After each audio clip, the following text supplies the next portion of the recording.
오늘 우리에게 주신 하나님의 말씀은 누가복음 15장 20절 말씀입니다. 제가 봉독하겠습니다. 이에 일어나서 아버지께로 돌아가니리 아직도 거리가 먼데 아버지가 그를 보고 측은히 여겨 달려가 목을 안고 입을 맞추니. 이 말씀은 살아계신 하나님의 말씀입니다. 아멘. 우린 지금 사순절을 보내고 있습니다. 사순절을 매년 보내는데 사순절을 어떻게 보내고 계십니까? 정답은 다 머릿속으로 알고 있죠. 거룩하게 좀 내가 그동안 즐겨왔던 거 좀 내려놓고 뭐 내가 예를 들어 게임을 즐겨하는 사람이라면 게임도 좀 안 하고 뭐 운동을 좋아한다 그러면 그 내가 취미생활로 건강 때문에 하는 운동 말고요. 재미로 테니스라든지 골프라든지 이런 거 저희 때는 그랬어요. 학생 때는 그런 거 하지 말라고. 사순절은 거룩하게 지키라고. 심지어 뭐까지 금지하신 목사님이 있었냐면 나가서 외식도 하지 말라고 그러셨던 목사님도 있습니다. 철저하게 사순절 기간 내내 하나님만을 기억하라고 저희는 배웠어요. 지금 그렇게 얘기하면 교회 아무도 안 나올 겁니다. 그렇게 아무도 안 나와요. 근데 사순절은 단순한 교회 절기가 아니에요. 우리의 신앙을 깊이 있게 돌아보는 시간입니다. 그렇기 때문에 옛날에 목사님들이 그렇게 약간 강압적이고 불편할 만큼 우리의 삶에 제한을 두셨던 거죠. 시도해 보시는 건 나쁘지 않습니다.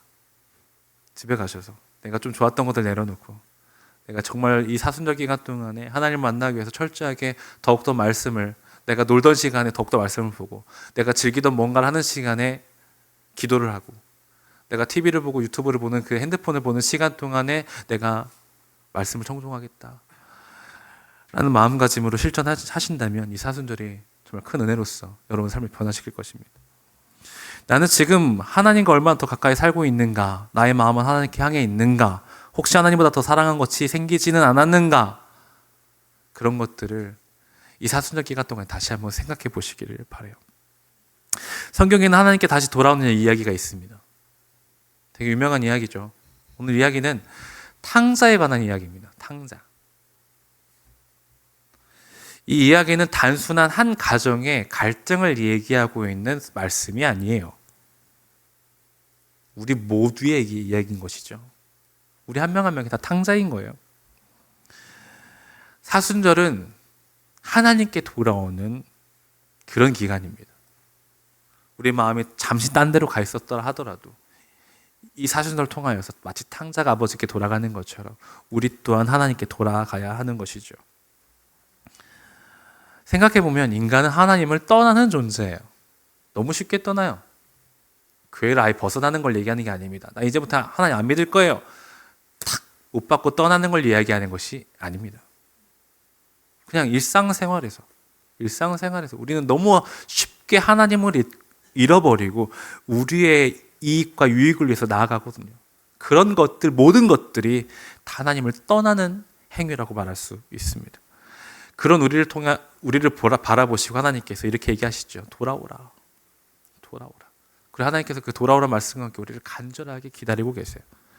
하나님께 돌아올 때 우리의 새로운 삶이 시작이 되는 것입니다. 아까 말씀드렸던 것처럼 인간은 하나님을 떠나는 존재예요. 탕자는 아버지께 놀라운 말을 해요. 누가복음 15장 12절, 아버지여 재산 중에서 내게 돌아올 분깃을 내게 주소서라고 얘기합니다. 우리는 이 말을 단순하게 나에게 앞으로 떨어질 재산이 있는데, 유산이 있는데 그것 좀 미리 땡겨주세요 라고 이렇게 쉽게 받아들이고 생각을 하거든요. 근데 그렇지가 않아요. 이때 당시의 문화를 생각해 보면 단순하게 재산을 달라는 것이 아니라 아버지를 죽은 것처럼 여길 테니 나에게 이미 당신 죽은 사람이야. 죽었으니 당신의 돈을 나에게 줘. 내게 줄 건 나에게 줘. 이 뜻입니다. 아버지를 죽인 사람으로 여기겠다는 뜻이에요. 그리고 나서 그 돈을 받아서 탕자가 먼 길을 떠나서 그 돈을 어떻게 씁니까? 아버지를 마음속에서 지워버리고 그 돈을 받아내고 이 돈을 어떻게 쓰느냐? 며칠이 안 돼서 둘째 아들이 재물을 다 모아가지고 먼 나라에 가서 허랑방탕하여 그 재산을 낭비하더니 라고 기록이 되어 있어요. 여기서 중요한 단어는 먼 나라입니다. 이것 단순히 지리적으로 장소가 먼 걸 얘기하는 게 아니에요.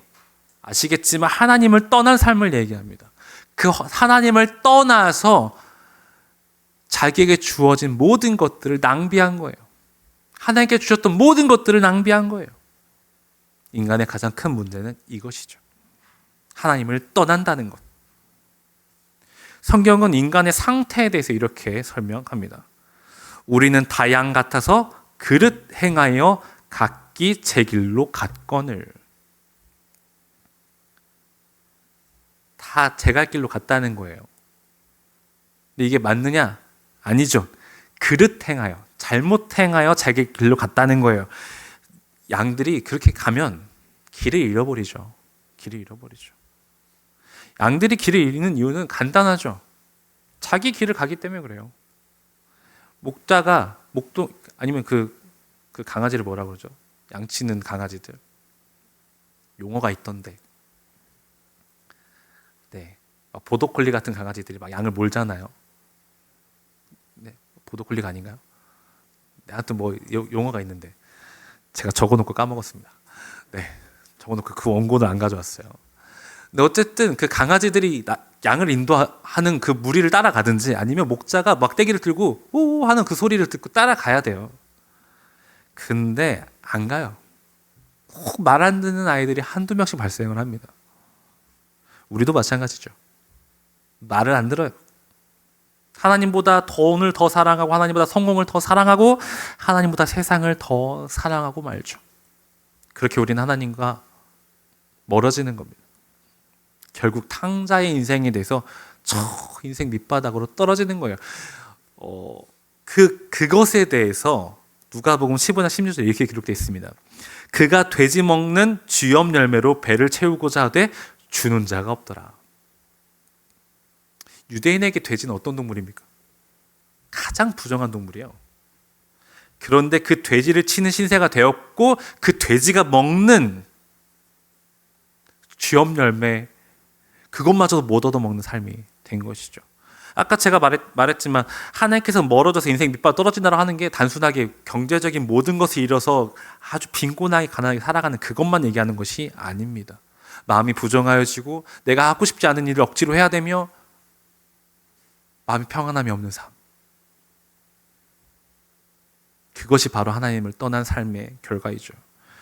겉으로는 자유인처럼 보일 수 있어요. 자유를 누리는 것처럼 보여질 수 있습니다. 근데 결국엔 영혼은 굶주리게 되어 있어요.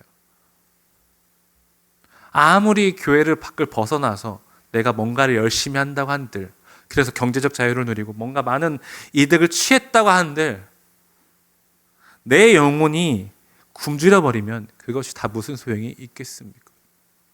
그것이 무슨 소용이 있겠어요?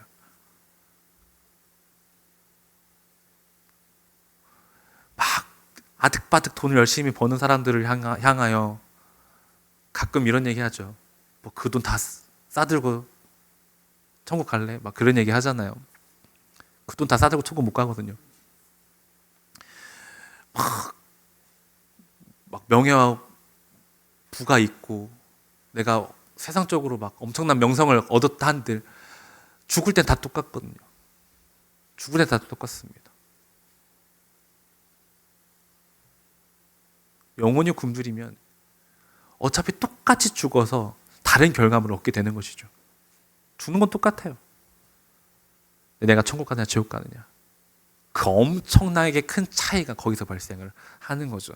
내가 내 영혼을 부욕했느냐 나의 삶을 부욕했느냐 내가 내 영혼의 유익과 즐거움을 추구하며 살았느냐 아니면 세상의 즐거움을 추구하며 살았느냐 육체적인 것의 즐거움을 추구하며 살았느냐. 그렇게 하나님을 떠나버린 우리를 하나님께서는 돌아오기를 기다리고 계시죠. 탕자가 모든 것을 잃었을 때 인생의 가장 중요한 순간이 찾아와요. 아버지를 생각하는 시간이죠. 누가복음 15장 17절에 이렇게 기록되어 있습니다. 이에 스스로 돌이켜 이르되. 돌이킨다라는 거예요. 내가 과거에 아버지와 함께 평안한 삶을 누렸던, 즐거움이 있었던, 만족감이 있었던, 내 영혼이 부요했던, 나를 따뜻하게 안아주셨던 아버지의 품을 돌이키는 거예요. 매우 중요한 거죠. 이것이 바로 회개이죠. 회개입니다. 회개는 단순하게 후회를 하는 것이 아니에요. 후회하면 뭐 할 거예요? 그렇죠? 막장 들어가서 보면 내가 내 인생에 가장 후회되는 건 너랑 결혼하는 거야. 막 김치 사다기 때리고 뭐 이런 거 하잖아요. 의미 없죠. 의미 없어요. 회개는 단순하게 후회를 하는 것이 아니라 방향을 바꾸는 거예요. 방향을 바꾸는 것입니다. 내가 지금까지는 나의 만족을 위해서 이쪽을 봤다고 한다면 이제는 그래 내가 다시는 저 길을 가지 않으리 하고 이쪽 길을 바라보는 거예요. 그래서 탕자는 결심해요. 내가 일어나서 아버지께로 가자라고 결심합니다. 그리고 집으로 돌아가요. 그 돌아가고 나서 그 다음 대목에서 정말 놀라운 장면이 성경에 나타납니다.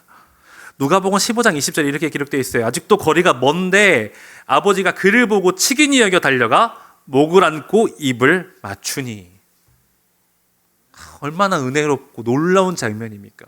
나를 죽인 사람으로 여기고 돈을 받아간, 유산을 받아간, 말 그대로 유산이잖아요.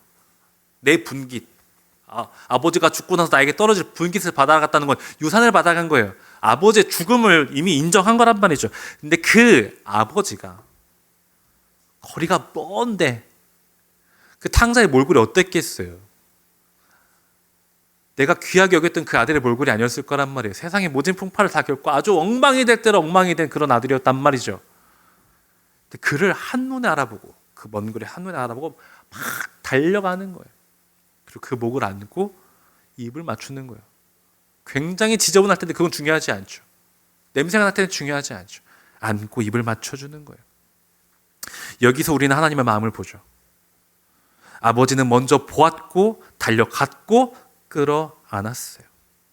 당시 문화상으로 보면 어른이 달린다는 것은 체면을 버리는 행동이에요. 체면을 버리는 겁니다. 그러나 아버지는 체면보다 뭐가 더 중요했어요? 아들이 중요했어요. 나의 자녀가 더 중요했어요. 아들을 더 사랑했어요. 이것이 바로 하나님의 마음이죠. 성경은 이렇게 말합니다. 나는 악인이 죽는 것을 기뻐하지 아니하고 악인이 그의 길에서 돌이켜 떠나 사는 것을 기뻐하노라. 하나님은 우리가 망하는 것을 원치 않아요. 원치 않습니다. 돌아오기를 기다리고 계세요. 그렇게 해서 하나님께 돌아올 때 우리는 이제 새로운 삶이 시작이 되죠. 아버지는 돌아온 아들을 어떻게 합니까? 우선은 안아줬어. 너무 오랜만에 만났으니까 안아주고 입도 맞춰줬어요. 그럼 이제 뭘 해야 돼요? 우리가 세상 사는 관점에서 바라보면 이제 그 아버지는 아들에게 뭐 할 시간이에요? 훈계와 혼냄의 시간, 자기 반성의 시간을 가져야죠. 왜? 유산을 줬고 그걸로 성공하겠다고 나갔는데 이놈 새끼가 다 탕진해버리고 아주 엉망이 된 물건으로 돌아왔단 말이죠. 그럼 어떻게 해야 돼요? 우리 같으면 어떻게 하겠어요? 너 그럴 줄 알았다. 네가 뭐 아빠 품에 벗어서 뭐 될 것 같아? 너 이놈 새끼가 이렇게 하든지 아니면 아유 나 집 나가면 개고생이지. 그 돈 다 너 썼냐? 남은 거 정말 하나도 없어? 아유 정신 차리는 거 아니에요, 그죠? 그런데 그렇지가 않아요. 아버지는 어떻게 말을 하냐? 어떻게 하느냐? 제일 좋은 옷을 내어다가 입히고 손에 가락지를 끼우고 발에 신을 신기라 라고 얘기합니다. 여기엔 깊은 의미가 있어요. 여기서 옷은 새로운 신분을 얘기합니다. 막 너덜너덜 떨어진 옷을 새 옷을 내어 입히는 거예요.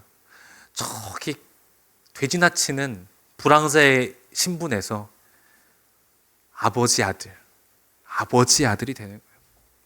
가락지를 끼우죠. 아들의 권위를 나타내요. 네가 단순하게 돌아와서 어쩔 수 없이 나의 아들 이게 아니라 내가 너를 귀히 여기겠다. 그리고 새 신을 신겨주죠. 이제 너는 더 이상 종이 아니라 자유인이다. 이때 당시에는 종들은 신발을 신지 못했어요. 아마 탕자의 발이 맨발이었겠죠. 새 신을 신겨주는 거예요. 그리고 나서 그 모든 것을 받고 바꿔주시고 변화시켜주신 아버지가 이렇게 선언해요. 이 내 아들은 죽었다가 다시 살아났으면 내가 잃었다가 다시 얻었노라. 내 아들이 죽었다가 다시 살아났다라는 거예요. 내가 잃었다가 다시 얻었다는 거예요. 이 말에서 탕자의 아버지가 느끼고 있는 그 기쁨이 느껴지는 거죠. 얼마나 기쁘기에 이런 얘기를 할 수 있었겠어요. 이것이 바로 복음입니다. 이것이 하나님께서 여러분을 바라보는 관점이에요. 여러분이 단 한 명이라도 돌아오면 하나님께서는 이렇게 말씀하시면서 온 천하를 얻는 것보다 더 기뻐하신다는 거예요. 고린도서 5장 17절에 이렇게 기록되어 있습니다. 누구든지 그리스도 안에 있으면 새로운 피조물이라. 이전 것은 지나갔으니 보라, 새 것이 되었도다. 우린 이제 완전히 새 것이 된 거예요. 그 주님의 기쁨 안에서 우리는 완전히 새 것이 된 거예요. 그래서 우리는 하나님께 돌아오는 그 순간에 완전히 새로운 삶을 살게 되는 것입니다. 지금 여러분의 삶은 어떻습니까? 새로운 삶을 살고 계십니까? 하나님과 만남으로 말미암아 기뻐하시는 하나님을 바라보며 그 기쁨에 동화된 삶을 살아가고 계십니까? 그렇지 않다라고 한다면 하나님을 바라보는 것이 아직은 힘들고 불편하고 교회 나오는 그 시간보다 세상에 나가서 뭔가를 즐기는 시간이 더 기쁘다고 한다면 다시 한번 돌이켜 보시길 바라요. 무엇이 더 참된 기쁨인가를 다시 한번 생각해 보시기를 바라요.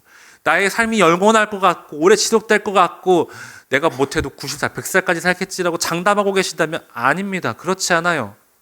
그렇지 않습니다. 여러분 지금 하루하루의 삶을 귀히 여기고 하나님과 더 소통하기 위해서, 더 가까이 다가가기 위해서, 하나님을 만나기 위해서 더 노력하는 삶을 지금 바로 살아내셔야 돼요. 지금 바로 돌이키셔야 돼요. 내가 50년 후에, 내가 인생의 말년에 하나님을 만나는 그 삶을 살아내겠습니다. 그렇게 해 보일게요. 가능하지 않겠어요? 그 시간이 주어질 거라고 어떻게 확신하십니까? 열심히 50년 동안 10억, 100억을 벌었어요. 그렇게 벌어놓고 나서 내가 100억을 벌어야지 하고 벌었어요. 근데 그 돈을 채 쓰지도 못하고 죽어버리면 그 돈이 아무 의미가 없는 것처럼 내가 50년 뒤에 하나님을 만날게요. 못 만나고 죽으면 어떡할 건데? 그때 가서 후회한들 아무 의미 없습니다. 아까도 말씀드렸죠. 후회한다라는 건 아무 의미가 없어요. 아무 의미가 없습니다. 지금 당장 돌이켜야 돼요.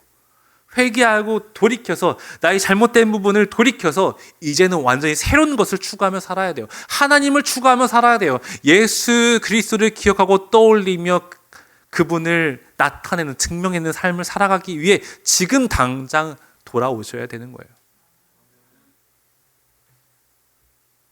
사도전은 우리에게 이렇게 질문합니다. 지금 당신은 어디에 있습니까? 여러분의 마음은 어디 있습니까? 라고 질문해요. 지금 이곳에 많은 사람들이 앉아서 예배를 드리고 있어요. 말씀을 듣고 있죠. 누군가는 눈을 뜨고 듣고 있고 누군가는 눈을 감고 있고 다 귀로는 듣고는 있어요. 과연 그 귀로 듣는 그 말씀이 어디로 흘러가고 있냐라는 거예요. 지금 그 마음이 어디에 앉아 있냐라는 거예요.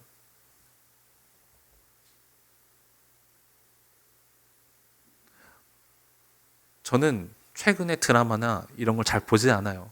원래 드라마 되게 좋아한다고 했잖아요. 잘 보지 않아요. 왜 그러냐면 되게 재밌는 드라마가 많대요. 정말 많대요. 근데 안 봅니다. 너무 보고 싶은데 드라마 좋아해서 보고 싶은데 참아요. 왜 참냐면 사순절이기도 하고요. 사순절이 제 결단이기도 하고요.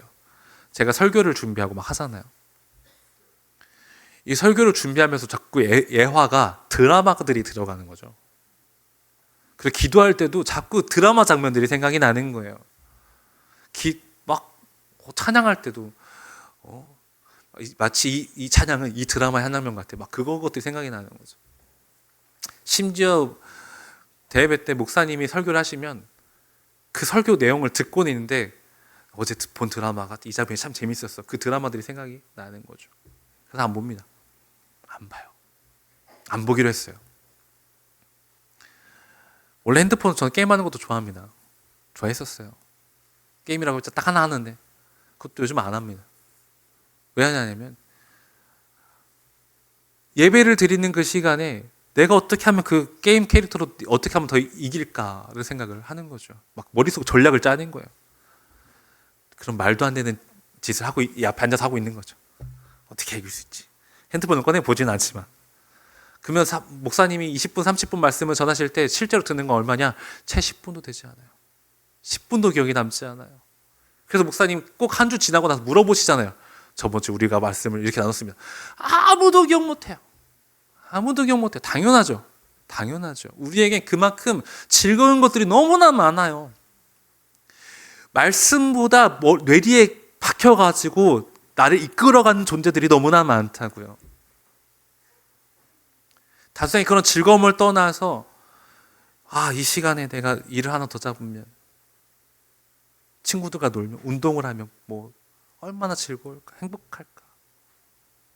막 그런 모든 생각들이 나로 하여금 하나님께로 돌아가지 못하게 만듭니다.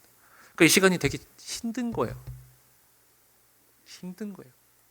즐겁지가 않죠. 여러분 이 중에 예배드리는 게 즐거우십니까? 라고 말하면서 다들 네 아멘 하고 손을 이렇게 드시겠죠. 근데 실제로 얼마나 그러겠어요. 얼마나 그러겠어요. 엄청 힘드실 겁니다. 알아요. 되게 재미없어요. 한국교회 예배는 특히나 재미가 없습니다. 여러분 예배를 재밌게 드리고 싶으시면 미국을 가셔야 돼요. 미국 예배 재밌습니다. 아니면 정말 막 뜨겁게 영적으로 불타오르는 예배를 드려보고 싶다. 필리핀이나 베트남을 가보십시오. 정말 오지에서 힘들게 예배드리고 있는 선교지를 가보세요. 정말 뜨겁게 예배합니다.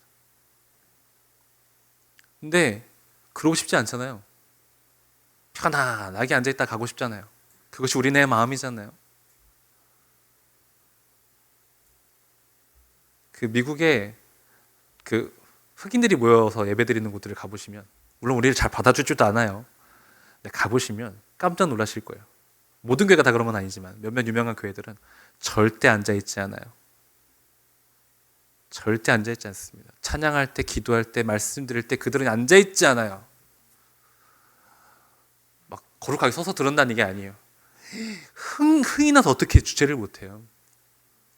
말씀을 듣는데도 흥이 나. 그들은 목사님도 랩하는 것처럼 말씀을 설교를 전하시고, 듣는 사람들 아멘 또 아멘 아니고 에멘 하면서 하거든요. 기가 막힙니다. 목사님 설교하시다가 갑자기 목사님 흥분하시면 거기에 반주자가 맞춰서 재즈를 연주해요. 기가 막히죠. 얼마나 재밌겠어요. 근데 예배는 재미를 추구하는 것이 아니죠. 그게 틀렸다는 게 아니에요. 그것도 너무 좋은 문화죠. 이렇게 앉아있는 문화도 되게 좋은 문화입니다. 그렇다고 한다면 이 문화 가운데서 우리의 마음이라도 이곳에 집중해서 마음을 들여야 되지 않겠어요? 몸이 편하게 앉아있으니 그 편한 몸에 감사하며, 편한 자리를 주시니 감사하며 하나님의 말씀에 집중하여 청종해야 되지 않겠습니까? 그렇게 집중할 때 우리의 식어버린 마음이 다시 한번 불타오르는 겁니다. 그래서 오늘 하나님은 이렇게 말씀하십니다. 너희 하나님 여호와께서 너희 하나님 여호와께로 돌아올지어다. 그는 은혜로우시며 자비로우시며 노하기를 더디하시며 인애가 크시사. 사순절은 다시 한번 말씀드리지만 돌아오는 기간이에요. 그래서 우리는 이 시간 이렇게 고백하며 하나님께로 나아가길 바라요. 하나님, 제가 다시 돌아가겠습니다. 기도하겠습니다. 사랑해 주님, 우리가 다시 돌아가기를 원합니다. 우리의 마음이 뜨겁게 불타올랐을 때와는 다르게 잠시 잠깐 식었을지라도 우리를 기다리고 계시며 우리를 사랑하고 계시며 우리의 돌아옴을 누구보다 기뻐하신 하나님께로 다시 한번 나아가 기쁨의 춤을 추며 노래하며 주께로 나아가기를 원하오니 아버지께서 인도하여 주시옵소서. 이 사순절을 거룩하게 보내며 더욱더 주님께 집중하게 하시며 우리의 삶이 오직 주님께로 돌아감으로 말미암아 확실한 소망을 두고 믿음의 삶을 살아낼 수 있는 우리 모두가 될 수 있도록 인도하여 주시옵소서. 예수님의 이름으로 기도합니다.